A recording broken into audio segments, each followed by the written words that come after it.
નમસ્કાર, સ્વાગત છે આપનું સીધો સંવાદમાં અને હું છું આપની સાથે જિજ્ઞાસા।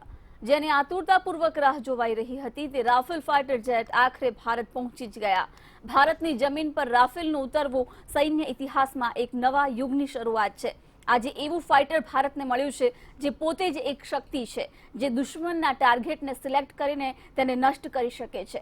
તમામ મુદ્દે ચર્ચા કરીશું સીધો સંવાદમાં રણભૂમિના રક્ષક રાફેલમાં।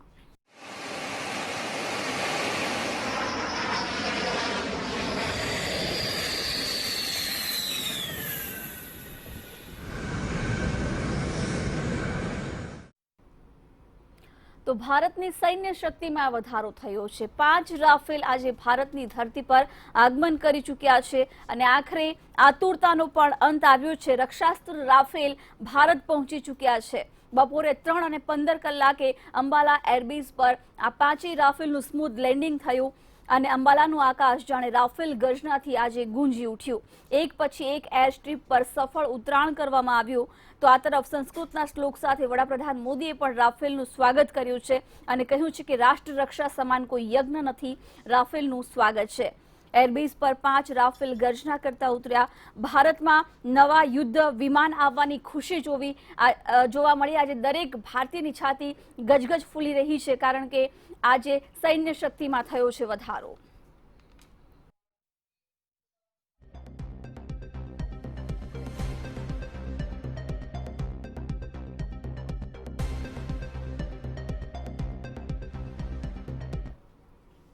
અને આજ તમામ મુદ્દે આપણે ચર્ચા કરીશું। ચર્ચામાં આપણી સાથે વિશ્લેષક દિનેશ ગઢવી ઉપસ્થિત છે અને રક્ષા વિશેષજ્ઞ કોમોડર ઉત્પલ વોરા પણ ઉપસ્થિત છે। બંનેનું ખૂબ ખૂબ સ્વાગત છે।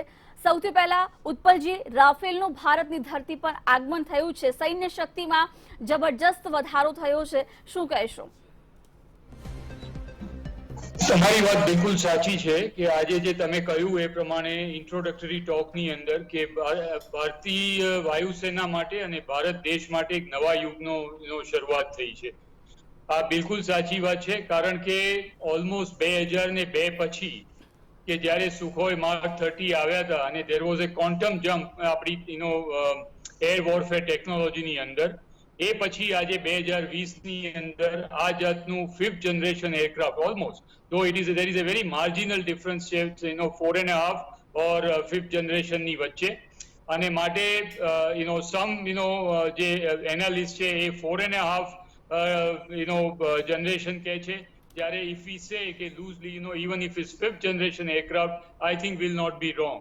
એટલે it has got a delta wing, it has got a very powerful engine, અને એની સીલિંગ હાઇટ્સ, એની સ્પીડ, એની radius of operation or radius of action, અને જે જાતના એની અંદર એની એબિલિટી ને કેપેબિલિટીઝ છે કે it can do multi targeting, it can do multitasking, એના જે જાતના વેપન્સ એન્ડ સેન્સર્સ ફિટેડ છે એની ઉપર, એની અંદર ઇલેક્ટ્રોનિક વોરફેર કેપેબિલિટી છે, એની અંદર air to ground missile, cruise missiles એની ફેસિલિટી આપવામાં આવેલી છે, air to air beyond visual range અને વિધિન વિઝ્યુઅલ રેન્જ બંને ટાઈપના મિસાઇલ્સ એને યુઝ કરી શકાય, અને that also more than 100 to 50 kilometres range. અને the main thing is that it has got a decoy suit and also has got an RWR, radar warning receiver. In addition to that, it's also got a special capability to bust up the bunkers કે જેની અંદર આ જાતના terrorist ને બધા ફસાયેલા હોય અથવા ત્યાંથી ઓપરેટ કરતા હોય, અને સાથે સાથે જે હેલ્મેટ માઉન્ટેડ ડિવાઇસ જેને ફેસિલિટી કહેવાય કે જેની અંદર pilot gates A hands free operation, he can choose and pick his mission objective, his target, and he can do multi-targeting and multitasking like I have said, which we can આપણે પછી એને જેમ જેમ આગળ વધીએ એ પ્રમાણે વધારે ડિટેલમાં ડિસ્કસ કરી શકાય કે what exactly means multitargeting and multitasking. માટે આ જે જાતનું એરક્રાફ્ટ આવ્યું છે it is absolutely data link available છે, એને air to air fuelling capability available છે, માટે જે એની રેડિયસ ઓફ ઓપરેશન છે એને ફર્ધર એન્હાન્સ કરી શકાય। એ ઉપરાંત ડેટા લિંક માટે એવોક્સને એની સાથે એને જોઈન કરી અને એને ડેટા ટ્રાન્સફર કરી પાયલટને અપડેટ રાખી શકાય, અને he can always take a pot shot at a design or a desired target.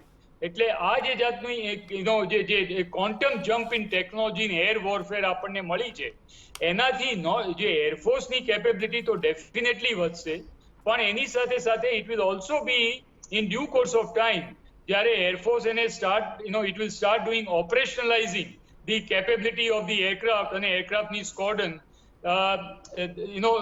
it will also be of a great help and a great support to the other two services કે જે army અને navy ને પણ કહેવાય.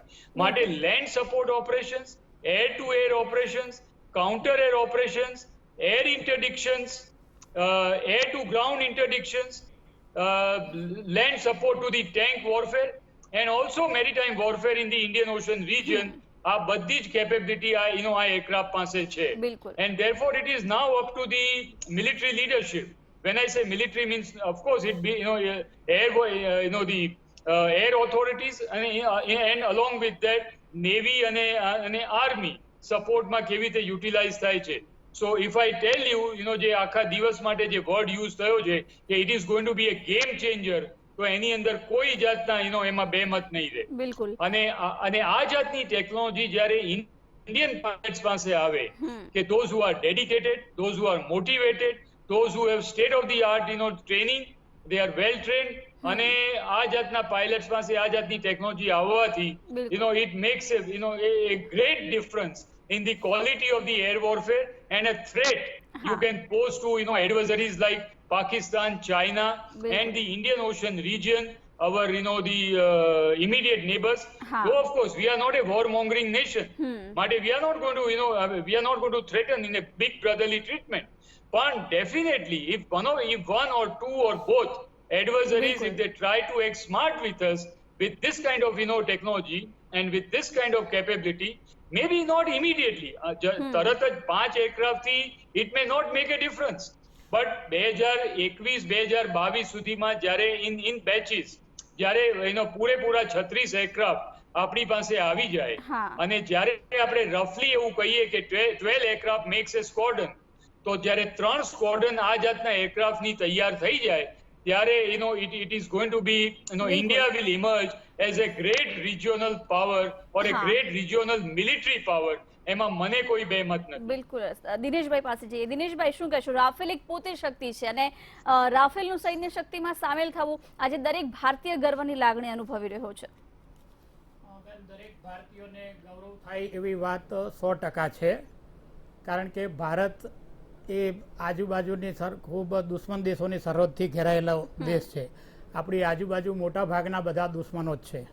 બીજું રાજકીય ગતિવિધિઓને કારણે કે પછી બજેટની ક્ષતિઓને કારણે કે દીર્ઘદ્રષ્ટિના અભાવે છેલ્લા 2 દાયકાથી કોઈ પણ એવા મોટા સોદા થયા નહોતા કે જેના હિસાબે આપણું શસ્ત્ર બળ અને સૈન્ય બળ મજબૂત બને. આ 18 વર્ષ પછી આ પહેલો એવો મોટો સોદો થયો છે કે જેની અંદર આપણે ફ્રાન્સ પાસેથી આવા લડાયક અને વિશ્વના શ્રેષ્ઠ અને શક્તિશાળી વિમાનો આપણે મેળવ્યા છે. આપણી પાસે શ્રેષ્ઠ અને શક્તિશાળી વિમાનો કે ફાઇટર પ્લેનો નહોતા એવું નથી. આ પહેલાં આપણી પાસે આપણા એરફોર્સની અંદર સુખોઈ 30, પછી મિરાજ 2000, MiG-27, MiG-29, જગુઆર, આ બધા આપણી પાસે ફાઇટર જેટ પ્લેનો હતા જ. અને આપણે આપણા સૌથી મોટા દુશ્મનને પાકિસ્તાન સિવાય કોઈને પણ આપણે માનતા નહોતા. આ ચાઇના તો હમણાં છેલ્લા શું કહેવાય 2-5 વર્ષની અંદર જ જાગ્યું છે.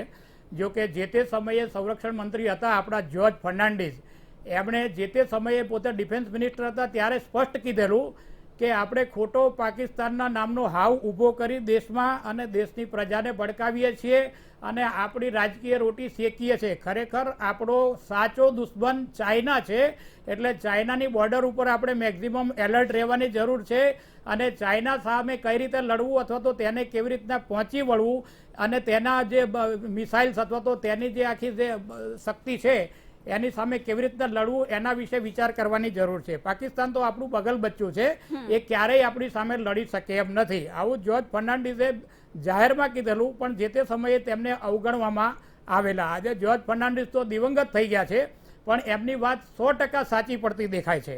આપણી બાજુના જે દુશ્મન દેશ છે પાકિસ્તાન છે, એની પાસે F-16 અમેરિકાના લડાકુ વિમાનો છે જ, જેની સામે આપણા મિરાજ અથવા તો જેગુઆર અથવા તો મિગ વિમાનો કદાચ કાચા પડે. મિગ વિમાનો આપણે ઘણા બધા આયાત કર્યા. આપણા એરફોર્સની અંદર અત્યારે મેક્સિમમ સંખ્યામાં મિગ વિમાનો છે, પણ કમનસીબે છેલ્લા 2 દશકાની અંદર તમે અખબારો પણ વાંચતા હશો અને ટીવી પણ જોતા હશો કે મેક્સિમમ મિગ વિમાનોના પ્લેન ક્રેશ થયા, ફાઇટર પ્લેનો ક્રેશ થયા, અને કાં તો આપણે કુશળ પાયલોટો ગુમાવ્યા છે અને કાં તો આખા કરોડો રૂપિયાના એ જેટ ફાઇટર પ્લેનો ગુમાવ્યા છે. હવે લાંબા સમય પછી આજે ફ્રાન્સમાંથી આ જે પ્લેનોનું આયાત થઈ ગયા છે, હવે એની જે તાકાત છે, અત્યારે હજી માત્ર 5 પ્લેનો ફાઇટર પ્લેન આવ્યા છે, પણ એની તાકાત F-16 કરતા ડબલ છે. મેડમ, આ પ્લેનની તાકાત તમે જુઓ તો 2 F-16 પ્લેન ભેગા કરીએ ત્યારે એક આ પ્લેન થાય આપણું, એટલી એની જબરજસ્ત તાકાત છે આ રાફેલની. બીજું, 2004માં ફ્રાન્સે વિરાટ સંશોધન કરી અને પોતાના નેવીની અંદર સૌ પહેલાં આ પ્લેનને અમલમાં મૂકેલા, અને ત્યાર પછી નીવડ્યા પછી સક્સેસફુલ થયા પછી એમણે ત્યાંના એરફોર્સમાં 2006ની અંદર અમલમાં મૂક્યા. હવે એની ક્ષમતા તમે જુઓ તો 25,000 કિલોગ્રામની એની ક્ષમતા છે. એની અંદર 17,000 કિલોની તો એની ખાલી ફ્યુઅલ ટેન્ક એટલે એની ફ્યુઅલની ક્ષમતા છે, અને કન્ટિન્યુઅસ 60 કિલોમીટરની એની ઉડાન, 60 કલાકની એની ઉડાન છે કે જે કલાકના હજારો કિલોમીટર, લગભગ 2223 કિલોમીટર ની એની ઝડપ છે. અને એની વધારેમાં વધારે વિશેષતા એ છે કે 1 મિનિટની અંદર એ 60,000 ફૂટ ઊંચે એન્ડલેસ જઈ શકે છે, અને એની અંદર 21,000 જેટલો તો તમારા એટમ બોમ્બ, અણુ બોમ્બ અથવા તો મેન પાવર અથવા તો આર્મીને સાથે ભરી અને લઈ જઈ શકાય છે. એટલે વિશ્વનું શ્રેષ્ઠતમ કહેવાય એવું અત્યારે જે ફાઇટર જેટ અત્યારે આપણી પાસે છે. હા, બિલકુલ. આપણી સાથે ગેસ્ટ પેનલમાં રક્ષા વિશેષજ્ઞ મનન ભટ્ટ પણ જોડાઈ ચૂક્યા છે. મનનજી, શું કહેશો? કારણ કે પહેલેથી જ સક્ષમ ફાઇટર જેટ આપણી પાસે હતા, પરંતુ હવે શક્તિશાળી ફાઇટર જેટ રાફેલનો પણ ઉમેરો.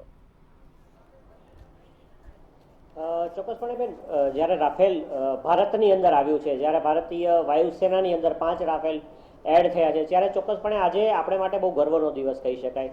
બિકોઝ જ્યારે 4.5 જનરેશનનું એક એવું વિમાન, એક એર સુપરિયોરિટી એરક્રાફ્ટ, એ મલ્ટી રોલ નહીં પણ ઓમની રોલ એરક્રાફ્ટ, જેની અંદર એક અત્યારે બહુ રિસેન્ટ આપણે જે સંઘર્ષો થયા તેની વાત કરીએ તો ચીન સાથે જ્યારે સંઘર્ષ થયો ત્યારે મલ્ટીફ્રન્ટ રોલની જ્યારે યુદ્ધની વાત હોય, મલ્ટીફ્રન્ટ વોરની જ્યારે વાત હોય, જ્યારે 2 ફ્રન્ટ પર પાકિસ્તાન અને ચાઇના સાથે લડવાની વાત હોય, ત્યારે પાકિસ્તાનને હું રાફેલની સામે કંઈ ગડકારતો નથી, પણ ચોક્કસપણે સંખ્યાની બાબતમાં ચાઇના પાસે વિમાનો વધારે છે. ત્યારે એક આવું એરક્રાફ્ટ કે જેની સુપરિયોરિટી એર ટુ એર વોર હોય કે એર ટુ ગ્રાઉન્ડ અટેક હોય કે એર ટુ શિપ પર હુમલો કરવાની વાત હોય, આ બધાની અંદર એક પોતાની સુપરિયોરિટી દર્શાવી શકે તેવું લેટેસ્ટ એવિયોનિક્સથી સજ્જ, લેટેસ્ટ વેપન્સથી સજ્જ એરક્રાફ્ટ જ્યારે ભારત પાસે આવ્યું છે, ત્યારે દુશ્મનોના પેટમાં ચોક્કસપણે તેર લેડાયું છે. હવે હું આના ઇક્વિપમેન્ટ્સ અને વેપન, આની 2 ખાસિયતો છે. આ વિમાન કોઈ સામાન્ય વિમાન નથી. આની અંદર એટેક અને ડિફેન્સ બંનેની કેપેસિટી છે. એની જે મિસાઇલો છે તેની વાત કરીએ તો મેટિયોર મિસાઇલ એ beyond visual range BVR missile છે, એટલે એને દુશ્મનને ટાર્ગેટને જોવાની જરૂર નથી. હવાથી દુશ્મનનું જે વિમાન છે તેને હવાથી હવામાં માર કરીને ઉડાડી શકે તેમ છે, પ્લસ દુશ્મનની મિસાઇલને પણ તોડી પાડવાની ક્ષમતા ધરાવે છે. ભારતે જ્યારે એર સ્ટ્રાઇક્સ થઈ ત્યારે એના જવાબમાં પાકિસ્તાને 27 તારીખે જ્યારે હુમલો કર્યો ત્યારે ભારતની પાસે BVR ક્વોલિટીની જે મિસાઇલ ભારતના MiG-21 પાસે નહોતી, એને લીધે જ MiG-21 આપણે ગુમાવવું પડ્યું. જ્યારે ભારતે પાકિસ્તાનનું BVR કેપેસિટી વાળું F-16 વિમાન તોડી પાડ્યું. હવે અત્યારે જ્યારે આપણી પાસે રાફેલ આવી ગયા છે ત્યારે મેટિયોર મિસાઇલ BVR મિસાઇલ તરીકે ખૂબ ઉપયોગી થવાની છે. ભારતે એર સ્ટ્રાઇક્સ કરી તેમાં સ્પાઇસ ગ્લાઇડિંગ કિટને વાપરી હતી. It was not a missile exactly, a gliding kit હતી જે ગ્લાઇડ કરી અને 50 કિલોમીટર દૂર પાકિસ્તાનમાં જઈને આતંકી ઠેકાણાને નષ્ટ કર્યું. હવે આની અંદર આવેલી ઓલરેડી પ્રૂવ થઈ ચૂકેલી જે મિસાઇલ છે એ પેલી હન્ટર મિસાઇલ, એ મિસાઇલ દુશ્મનના બંકરને તોડી પાડવાની કેપેસિટી ધરાવે છે. એટલે બિલકુલ આપણે આ વિમાન દ્વારા વી હેવ અ એજ નાઉ. બિલકુલ ઉત્પલજી પાસે જઈએ. ઉત્પલજી, એટલે આપણે શરૂઆતમાં મલ્ટી ટાર્ગેટિંગ, મલ્ટી ટાસ્કિંગની વાત કરી રહ્યા હતા, એટલે ખાસિયતની જ્યાં સુધી સવાલ છે, રડારમાં પણ નથી આવતું આ જેટ, હવામાન ખરાબ હોય તો પણ ઉડાન ભરવા માટે સક્ષમ છે.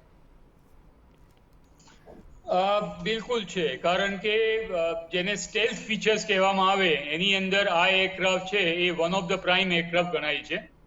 પણ તમે જો એર સ્પેશિયાલિસ્ટ અને એર વોરફેર સ્પેશિયાલિસ્ટની જોડે જે retired air chiefs, retired air vice chiefs ને બધાની તમે એમના પણ જો મંતવ્યો તમે સાંભળીએ અને આની અંદર આ વસ્તુ જો એને એનાલાઇઝ કરીએ તો દુનિયાના જે 4.5 જનરેશન કે 5th જનરેશન એરક્રાફ્ટ જેને ગણવામાં આવે એ બધાની અંદર there is a marginal difference જેને હિન્દીમાં કહેવાય 19-20 का फर्क होता है. So therefore, whether you take Rafale, whether you take China's J-20, whether you take F-18 Hornets, whether you take Eurofighters, અને એ જાતના જે એડવાન્સ એરક્રાફ્ટ કહેવાય Su-35, or Russia is also now coming out with a 5th generation aircraft, which is જેને એવું કહેવાય છે કે it is going to be a state of the art aircraft અને આ બધા કરતા વધારે સારું હશે. So માટે ultimately it comes to the man behind the machine. કારણ કે આમાં there is a marginally up and down અને માટે આ જે આજના દિવસે જે આ નવો યુગ શરૂ થયો છે ત્યારે રફેલ એરક્રાફ્ટને જસ્ટ ટુ પ્રોજેક્ટ કે જે 2004 માં નેવી ફ્રેન્ચ નેવીમાં આવ્યું સર્વિસમાં અને 2006 પછી French air force was also use અને આજે 14 વર્ષ જૂનું એની એ જે જાતની યુટિલાઇઝેશન છે એ ગણી શકાય. Mate, as you know, the life of a technology changes very, very fast. And one has to be careful. And I always say, Jignasha, this is not, the Indian Air Force belongs to India. And therefore it is India's Air Force or India's Navy or India's Army. It is the duty of the nation and it is the duty of the government of the day as the time progresses to make sure that latest technology, latest platforms, latest weapons and sensors and everything is being made available to the armed forces of the country. Mate, at times maybe economic situation may not permit, but as and when it permits, as part of the defense budget, whether little bit of fluctuation up and down, but it is the duty of the nation to provide such kind of state-of-the-art technology to fight the enemies. And I'm glad કે અત્યારે આ જાતની technology is being made available. પણ ભલે અત્યારે 36 જ હોય, પણ please don't forget the fact કે એરફોર્સની initial requirement was 126 aircraft. માટે આ 5 આવી ગયા પછી there are still 121 aircrafts are needed. અને માટે whether અને it is up to the government. It is the government of the day that will take a call whether it is going to be make in India under the license production or whether there will be a repeat, transaction with the Dassault and the French, government, or whether it will be, American Eurofighter, or whether it will be a Russian. Nobody knows at this moment of time. Or even the, more than 36, in what time frame it will be procured. But outdated, technology over a period of time which needs to be phased out, like MiG-21, MiG-23. Even to a large extent, Mirages or, the Jaguars, which are operating with the life enhancement, that has been undertaken, or avionics upgradation has been taken, and it has been, kept on in the service. At some time or the other, maybe another 3-4 years, you'll have to phase them out. માટે એરફોર્સને આ જાતના જે requirement છે 126 એરક્રાફ્ટની in due course of time in batches એમને provide કરવા જ પડશે. માટે આ જે મલ્ટીટાસ્કિંગ અને મલ્ટી ટાર્ગેટિંગ જે હું કહું છું that can only be possible by this kind of 4.5 or 5th generation aircraft which can provide you that kind of a leisure in the air warfare or air technology. કે એની અંદર તમે એક scalp missile you can fire on a air on a ground target which is a strategic target. At the same time you can target with your helmet mounted device the threat which is developing from a particular quarter. If the enemy fighters are approaching you, you can electronically jam them. You can carry out electronic support measures. You can carry out ECCM, electronic counter measures. Thereby, you can jam their particular weapon system. You can jam the enemy base radars. So many, the functions, the pilot can do whilst being on the Indian side of the LOC or LAC. And at times you don't have to even go on the other side. So it is absolutely a quantum jump in the air warfare technology. And we all should be happy that our Air Force, Indian Air Force has got this kind of capability. But we should not, Jignasha, just one line and 10 seconds, that we should not overplay this card as if Rafale is the end of everything and is a panacea in the military warfare. It is a very good platform in the air warfare technology and air warfare domain, and it will also provide support to the land warfare and maritime warfare. But it is not that 5 or 36 aircraft will come and then India will become invincible. Let there be no illusion in anybody's mind. The today's warfare is a digital warfare. It is a joint operation, and in which every service will play a very dominant role, and each service will have to dovetail their operations with each other. Then only you can get success in a military operation with an adversary like China, and to a large extent even with Pakistan also, because they both are professional army. They both are professional armed forces. I mean, you cannot take them for granted and say that we will have a cakewalk. We have to fight to win. And to fight to win, you must have the capability, ability. બિલકુલ દિનેશભાઈ, શું કહેશો? કારણ કે હવે દુશ્મન દેશોને ખાત્મો બોલાવવા માટે ભારત તમામ રીતે સક્ષમ છે. જે રીતે એર કોમોડોર ઉત્પલભાઈ વોરા સાહેબે બહુ અદ્ભુત વાતો કરી, એ રીતે આની 25,000 કિલોગ્રામ સાથેનું એ ઉડ્ડયન કરી શકે છે. 60 કલાક કન્ટિન્યુઅસ એ અવકાશમાં ઉડ્ડયન કરી શકે છે, અને એ એકદમ ઝડપથી, અતિ જેને કહેવાય કે કલ્પના બહારની ઝડપથી, એ 2223 કિલોમીટરની ઝડપથી 60,000 કિલોમીટર સુધી એક ઝાટકે ઉપર જઈ શકે છે. આ એની વિશેષતા છે. એનાથી બીજી વિશેષતા મોટી એની એ છે કે એ 100 કિલોમીટર દૂર પોતાના દુશ્મનોને જોઈ શકે છે, અને એક સાથે 40 ટાર્ગેટ નક્કી કરી શકે છે, અને એક સાથે 40 ટાર્ગેટ ઉડાડી શકે છે. આની મોટામાં મોટી વિશેષતા આ છે આ જેટ ફાઇટરની, કે એ 100 કિલોમીટર દૂર સુધી એ પોતાના દુશ્મનોને જોઈ શકે છે અને 40 ટાર્ગેટ એક સાથે ઉડાડી શકે છે. હવે આ તો થઈ એ પ્લેનની આખી મારક ક્ષમતાની વાત, પણ સાહેબે કીધું એમ આપણું પૂરતું બજેટ જોઈએ છે, આપણી પાસે અણુ બોમ્બની કેપેસિટી અને ક્ષમતાઓ કેટલી છે, આપણી પાસે શસ્ત્ર સરંજામ પૂરતો કેટલો છે, આપણી પાસે આ સુખોઈને સાચવવા માટેના અથવા તો એ સ્પીડમાં ઉડી શકે એવા રનવે કેટલા છે, આપણા એરફોર્સની અંદર એને સાચવવાની અને એને મેન્ટેનન્સની ક્ષમતાઓ કેટલી છે, એનું એન્જિનિયરિંગ, એનું મિકેનિઝમ, એના સ્પેર પાર્ટ પૂરતા પ્રમાણમાં મળે છે કે કેમ, એ પણ જોવું પડશે. કારણ કે ભૂતકાળની અંદર અનેક વખત એવું બન્યું છે કે આપણે શસ્ત્ર સરંજામો મોટા ઉપાડે વિદેશમાંથી મગાવ્યા હોય અને રેગ્યુલર એનું મેન્ટેનન્સ કરવાનું હોય, પણ અમુક સમય પછી એના જ્યારે પાર્ટ બદલવાના થાય અથવા તો પાર્ટ જ્યારે બગડી જાય કે ખોટકાઈ જાય ત્યારે એ લોકો આપતા હોતા નથી, અથવા કહે છે કે હવે અમારી પાસે પાર્ટ નથી. તો એ વખતે શું કરવું?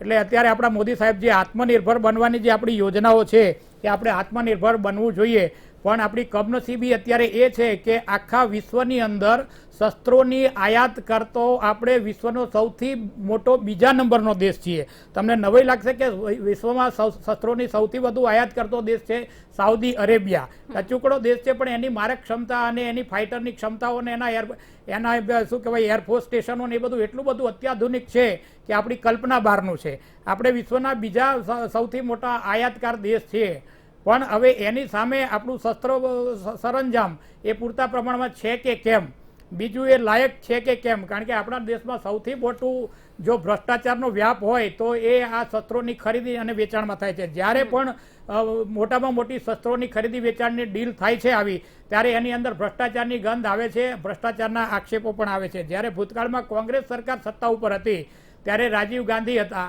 અને ઇન્દિરા ગાંધી હતી, ત્યારે પણ શસ્ત્રોની ખરીદીમાં કે ફાઇટર જેટ પ્લેનોની ખરીદીમાં કે બીજા હેલિકોપ્ટરોની ખરીદીની અંદર કે હોવિત્ઝર તોપોની ખરીદીની અંદર ભ્રષ્ટાચારના આક્ષેપો થયા હતા. એ જ રીતે જ્યારે અત્યારે રાફેલની ખરીદી થઈ છે ત્યારે ભાજપ ઉપર પણ શંકાની સોય અને આંગળી કોંગ્રેસ દ્વારા ઉઠાવવામાં આવી પણ છે, અને મામલો છેટ સબજુડિસ થઈ અને સુપ્રીમ કોર્ટ સુધી પણ પહોંચેલો હતો.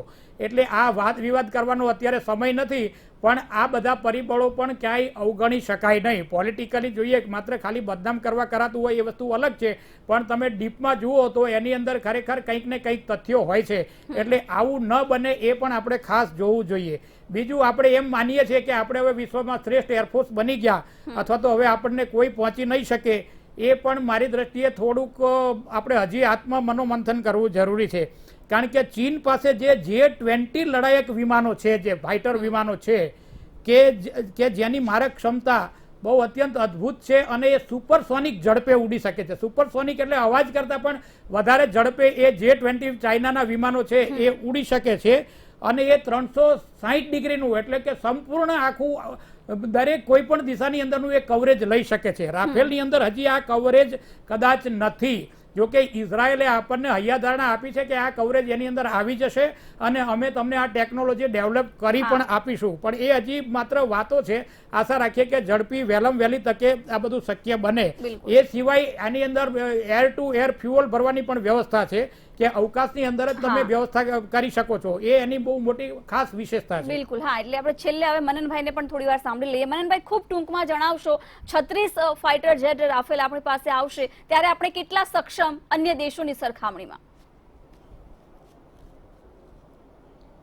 ચોક્કસપણે અન્ય દેશોની સરખામણી તો ન થાય, આપણે આપણા પાડોશી દેશો સાથે સરખામણી કરવી જોઈએ. J-20ની સાથે રાફેલની સરખામણી ન થઈ છે. J-20 ક્યાંય પણ પ્રૂવન એરક્રાફ્ટ નથી. રાફેલે પોતાની સર્વિસેબિલિટીને, પોતાની ક્ષમતાને સિરિયાના વોરમાં પ્રૂવ કરી છે, અફઘાન વોરમાં પ્રૂવ કરી છે. J-20ની જ્યારે વાત આવે તો ચેંગાડુ જે વિમાન જેની વાત, તો સુપરસોનિક કહેતા હતા સાહેબ. સુપરસોનિક અત્યારના મોડર્ન દરેક એરક્રાફ્ટ, ફાઇટર એરક્રાફ્ટ સુપરસોનિક હોય છે. રાફેલ 2.3 મેક 2.3ની ક્ષમતાથી સ્પીડ ઝડપે ઉડી શકતું એરક્રાફ્ટ છે. સુપરસોનિક એટલે સબસોનિક એટલે કે અવાજની ઝડપથી ઓછી સ્પીડે ઉડતું વિમાન, અવાજની ઝડપથી 2 ગણી 2.3 ગણી સ્પીડે ઉડી શકતું વિમાન છે આપણું રાફેલ. હવે રાફેલની બીજી ક્ષમતાઓની જ્યારે કમ્પેરેટિવલી વાત આવે તો એના અંદર રહેલી સ્કાલ્પ મિસાઇલ, એની અંદર રહેલી હેમર મિસાઇલ, તેની અંદર રહેલું સ્પેક્ટ્રા ઇલેક્ટ્રોનિક વોરફેર સિસ્ટમ, તેનું ફ્રન્ટ સ્ટ્રક્ચર ઓપ્ટ્રોનિક્સ, તેની અંદર રહેલું થેલ્સનું RBE AESA રડાર, તેની મેટિયોર મિસાઇલ, આ બધું it proves that these weapons એની ડિફેન્સ સિસ્ટમ, એનું રડાર, એનું ઇલેક્ટ્રોનિક વોરફેર કેપેસિટી, અને આ બધું પ્રૂવન છે કે it is beyond the limit of China at present. ભારતની પણ સંખ્યાની દ્રષ્ટિએ ચાઇના પાસે ઘણા વધારે માણસો છે, ઘણા વધારે વિમાનો છે, ઘણા વધારે યુદ્ધ જહાજો છે. ભારતની પાસે કેવળ 5 વિમાન આવ્યા છે. આપણે સંતોષ માનવાનો નથી. હા, બિલકુલ. હાલ તો 5 વિમાન આપણી પાસે આવ્યા છે રાફેલ, 36 ટૂંક સમયમાં આવશે, પરંતુ ચોક્કસથી ભારતના સૈન્ય ઇતિહાસનો નવો યુગ અથવા કદાચ કહીએ તો સૈન્ય શક્તિમાં વધારો થયો છે એ વાતને પણ આપણે ન નકારી શકીએ. ઉત્પલજી, મનનજી અને દિનેશભાઈ, આપ ત્રણે ચર્ચામાં જોડાયા, ખૂબ ખૂબ આભાર. તો સીધો સંવાદમાં અત્યારે બસ આટલું જ. નવા એક વિષય સાથે ફરીથી મળીશું. નમસ્કાર.